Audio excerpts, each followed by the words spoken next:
How about a substitute? Cora wants to know. You could say whoever it was pinch hitting, sort of. Mrs. Rafferty shakes her smooth, gilded head. No, Emily's at the point she wouldn't believe it. She'd think we were just jollying her along. People in her state get awfully keen. We can't risk that. I go down to admissions myself when I can and lend a hand. It's only, her voice drops, sober as an undertaker's. A little while now, Dr. Gilman says. Minnie looks about to cry. The whole meeting is in a worse state than when Mrs. Rafferty walked in, everybody bowing their heads over their cigarettes or picking away at their nail polish. Now, girls, don't take on so, Mrs. Rafferty says with a bright, rallying glance round. Emily couldn't be in a better place for care. I'm sure we'll all agree. And Dr. Gilman is like a relative to her, and she's known him these 10 years. And you can go visit her. She'd love that. How about flowers? Mary Ellen puts in. There's a general murmur of approval every time anybody in our group gets sick or engaged or married or a baby, though that is a lot rarer than the rest. Or a service award, we chip in and send flowers, or a suitable gift and cards. This is the first terminal case I've been in on, though. If I do say so, the girls couldn't have been sweeter about it. How about pink? Something cheerful, Ida Klein suggests. A wreath, why not? A recently engaged little typist from the pool says softly. A big pink wreath, carnations maybe. Not a wreath, girls, Mrs. Rafferty groans. With Emily so touchy, not a wreath, for heaven's sake. A vase, then.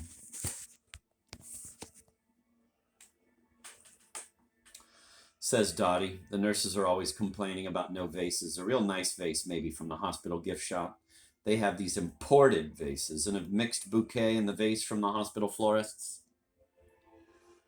Now that is a very good idea, Dorothy. Mrs. Rafferty sounds relieved. That's much more the type of thing. How many of you girls agree on a vase with a mixed bouquet? Everybody, including the little typist, raises their hands. Now I'll just put you in charge of that, Dorothy, Mrs. Rafferty says. Leave your contributions with Dorothy, girls, before you go. And we'll send around a card this afternoon for everyone to sign. The meeting breaks up then, everybody talking to everybody else, and some of the girls are already digging dollar bills out of their bags and shoving them across the table at Dottie. Quiet, Mrs. Rafferty calls out. Quiet, please. One more minute, girls. In the hush that follows, the siren of a nearing ambulance raises and lets fall its banshee wail, passing under our windows, fading around the corner, and ceasing at last at the emergency ward entrance. I meant to tell you about the hurricane, girls, in case you were wondering what the procedure is.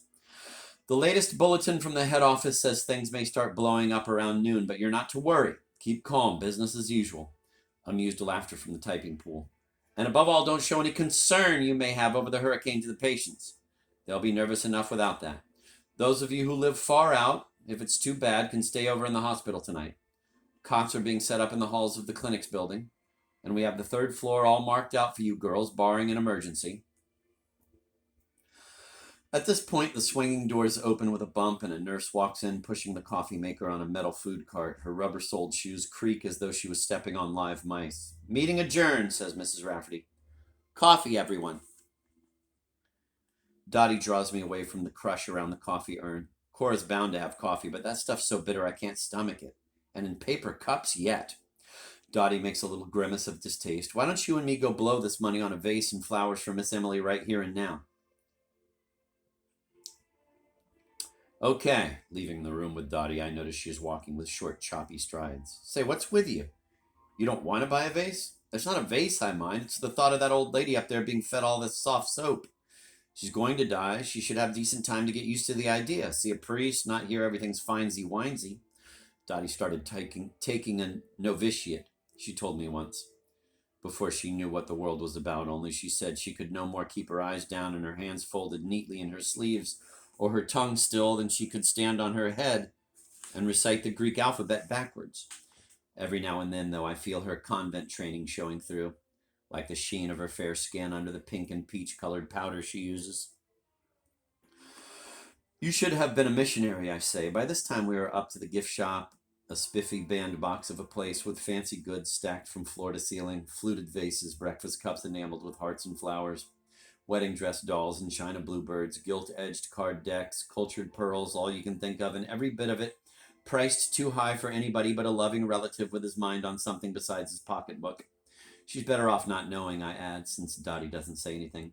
I've got half a mind to tell her Dottie picks up a big purple bubble glass vase with a wide ruffle of glass around the rim and glares at it. This we know better than you do business around here gives me the creeps every so often. I sometimes think if there weren't any cancer checkups or any National Diabetes Weeks with booths in the hall for you to test your own sugar, there wouldn't be so much cancer or diabetes, if you see what I mean.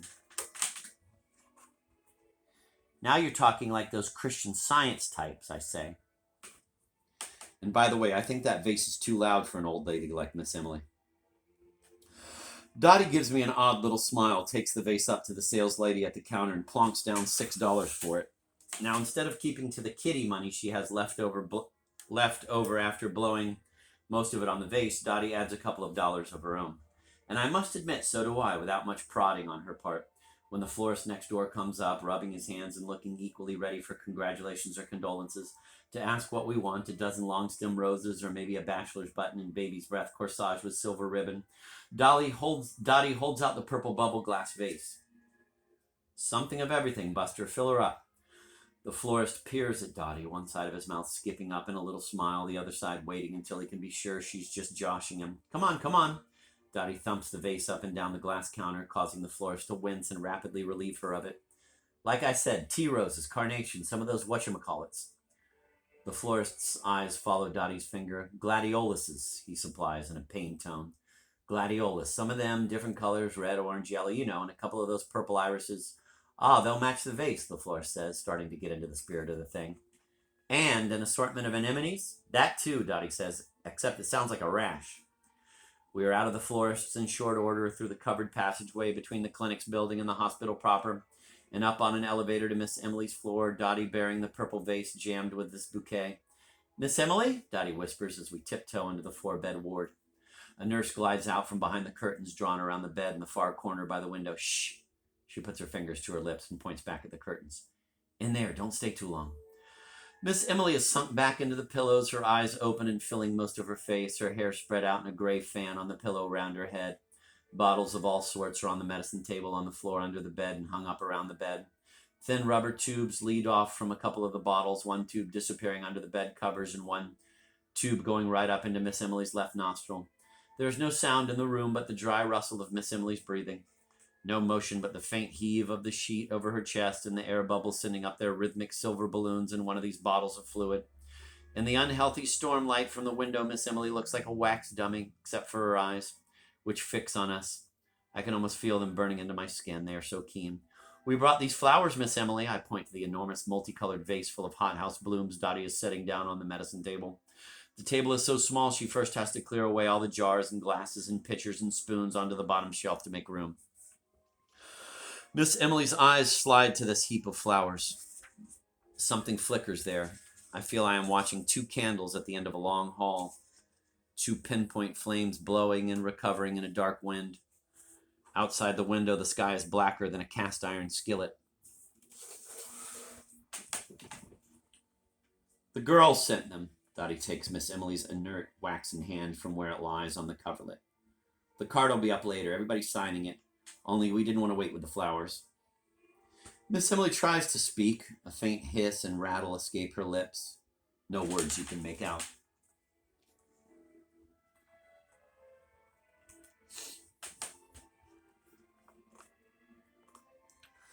Still, Dottie seems to know what she means. The job is there, Miss Emily, she says, spacing her words clear and slow, the way you explain things to a very young child. They're holding it open, the self-same words Mrs. Rafferty would use, I thought wonderingly. Only Mrs. Rafferty would add something to spoil it. You'll be up and around in a jiffy, Miss Emily, don't you fret. Or you'll be getting your gold 50-year service bracelet yet, Miss Emily, just you wait and see. The queer thing is, Dottie doesn't give any impression of twisting the facts into a fib. She is telling the honest truth, saying everybody's flying around like chickens with their heads off in admissions, Miss Emily, because they want you to know you aren't replaceable. Not so soon, not so fast.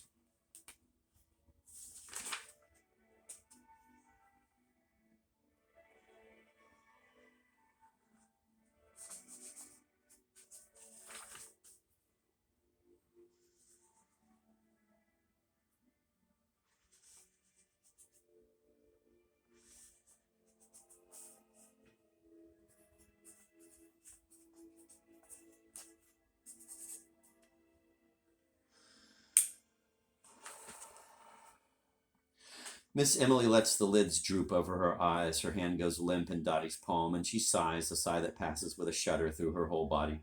She knows, Dottie says to me as we leave Miss Emily's bed. She knows now. But you didn't tell her, not in so many words. What do you think I am? Dottie is indignant. No heart or something? Say, she breaks off suddenly as we step out of the doorway into the hall. Who's that? A lean, slight figure is propped up against the wall in the empty corridor a short way from Miss Emily's door. As we approach, the figure flattens back against the wall as if it could by some miracle become part of the pale green painted plaster material and vanish from sight. In the dim corridor, the electric lights give the effect of early nightfall. Billy Monahan? Dottie exclaims. What in the name of goodness are you doing here?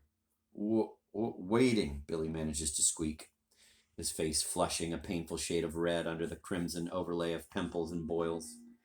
He is a very short boy, almost as short as Dottie, and extremely thin, although he has attained his full growth and has nothing more to expect in that line. His long black hair is slicked back with some sort of redolent hair oil and shows the furrows of a comb, drawn recently through the glossed patent leather surface. Just what? Dottie straightens to her full height, and in her heels she has the edge on Billy. Do you think you're doing hanging around up here? Just waiting. Billy ducks his head to avoid Dottie's gimlet eye. He seems to be making an effort to swallow his tongue so as to be beyond all communication whatsoever. You should be trotting up records from Record Room in the clinic's building right this minute, Dottie says. You don't know Miss Emily from Adam. You leave Miss Emily alone, here? A weird, indecipherable gurgle escapes from Billy's throat. She said I could come, he gets out then. Dottie gives a sharp, exasperated snort. Still something in Billy's eye makes her turn away and leave him to his devices. By the time the elevator stops for us, Billy has melted, pimples, slick hair, stutter, and all, into Miss Emily's room. I don't like that boy. That boy's a regular. Dottie pauses for the right word. A regular vulture. There's something funny with him these days, let me tell you. He hangs around that emergency ward entrance. You'd think the Lord God himself was supposed to come in that door and announce Judgment Day. He's seeing Dr. Resnick in our place, I say, only I haven't got any of the audiograph records on him to type up yet, so I don't know. Did it come on sudden, this vulture business? Dottie shrugs. All I know is he scared Ida Klein sick in the typing pool last week, telling her some story or other about a woman came into skin clinic all purple and swollen fat as an elephant in a wheelchair with this tropical disease. Ida couldn't eat her lunch for thinking of it. They got a name for it, these people who hang around bodies and all. Negaphils. They get real bad. They start digging up bodies right out of the graveyard. I was doing an intake report on a woman yesterday, I say. She sounds something like that. Couldn't believe her little girl had died. Kept seeing her around at church services, in the grocery store, visited the graveyard day in, day out. One day, she says, the little girl comes to see her dressed in this white lace smock and says, not to worry, she's in heaven and well taken care of and doing just fine. I wonder, Dottie says. I wonder, how do you cure that? From the hospital cafeteria where we were sitting around one of the big tables over dessert and signing Miss Emily's Get Well Quick card, I can see the rain swatting in long lines against the windows overlooking the garden court. Some wealthy lady had the court built and filled up with grass and trees and flowers so the doctors and nurses could have something prettier than brick walls and gravel to look at while they ate. Now the windows are streaming so you can't even see the color green through the sheets of water. You girls going to stay over? Cora's voice is wobbly as the jello she is spooning up. I mean, I don't know what to do with Mother home alone. What if the lights go out? She might break a hip hunting around for candles in the cellar in the dark. And the roof shingles are none too good. They leak through the attic, even if it's just a shower. You stay, Cora, Dottie says with decision. You try going home in this soup. You'll be drowned silly. You call up home tomorrow morning. You'll find your mother happy as a cricket with storm blowing itself out 100 miles away up Maine someplace. Look, I say partly to distract Cora. Here's Mrs. Rafferty just come in with her tray. Let's get her to sign.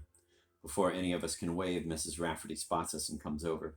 A white sloop in full sail, her stethoscope earrings bobbing on either side of a face that means nothing but bad news. Girls, she says, seeing the card lying open there on the table in front of us. Girls, I don't like to be the bearer of sad tidings, but I have to tell you that card won't be needed.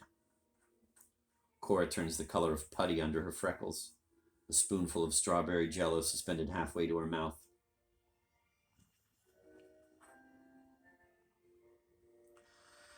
Emily Russo passed away not an hour ago. Mrs. Rafferty bows her head for a second.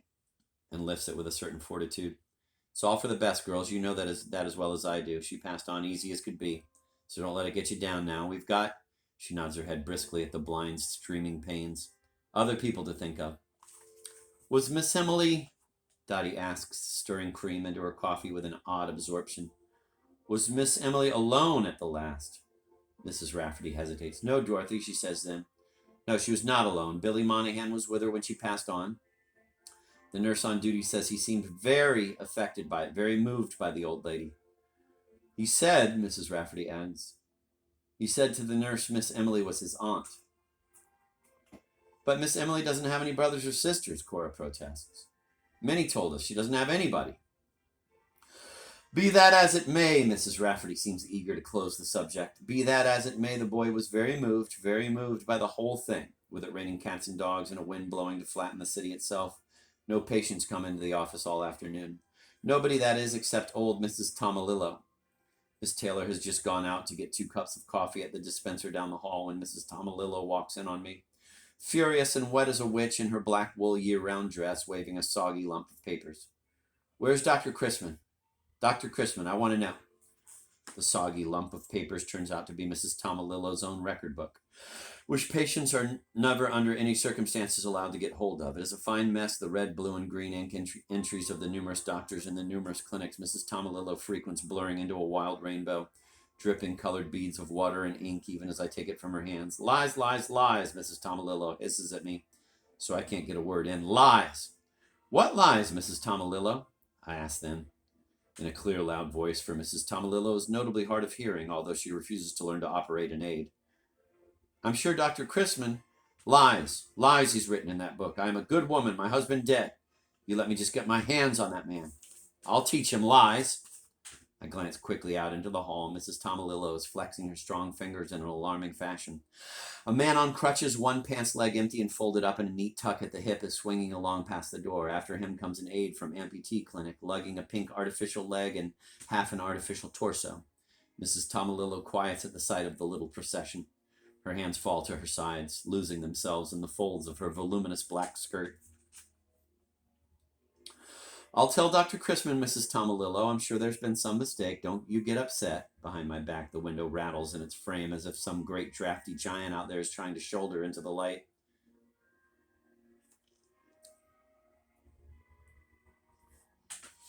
The rain is striking the pane now with the force of pistol cracks.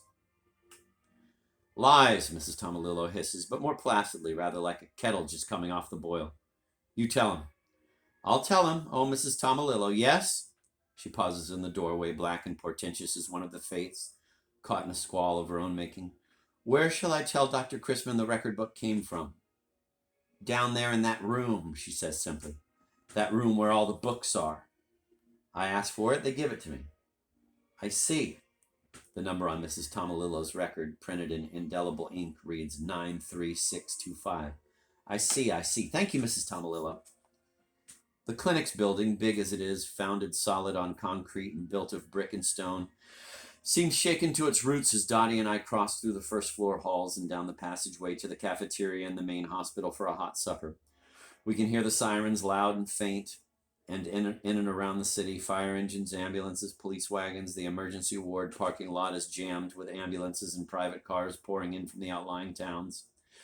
People with heart attacks, people with collapsed lungs, people with galloping hysteria. And to top it off, there's a power failure.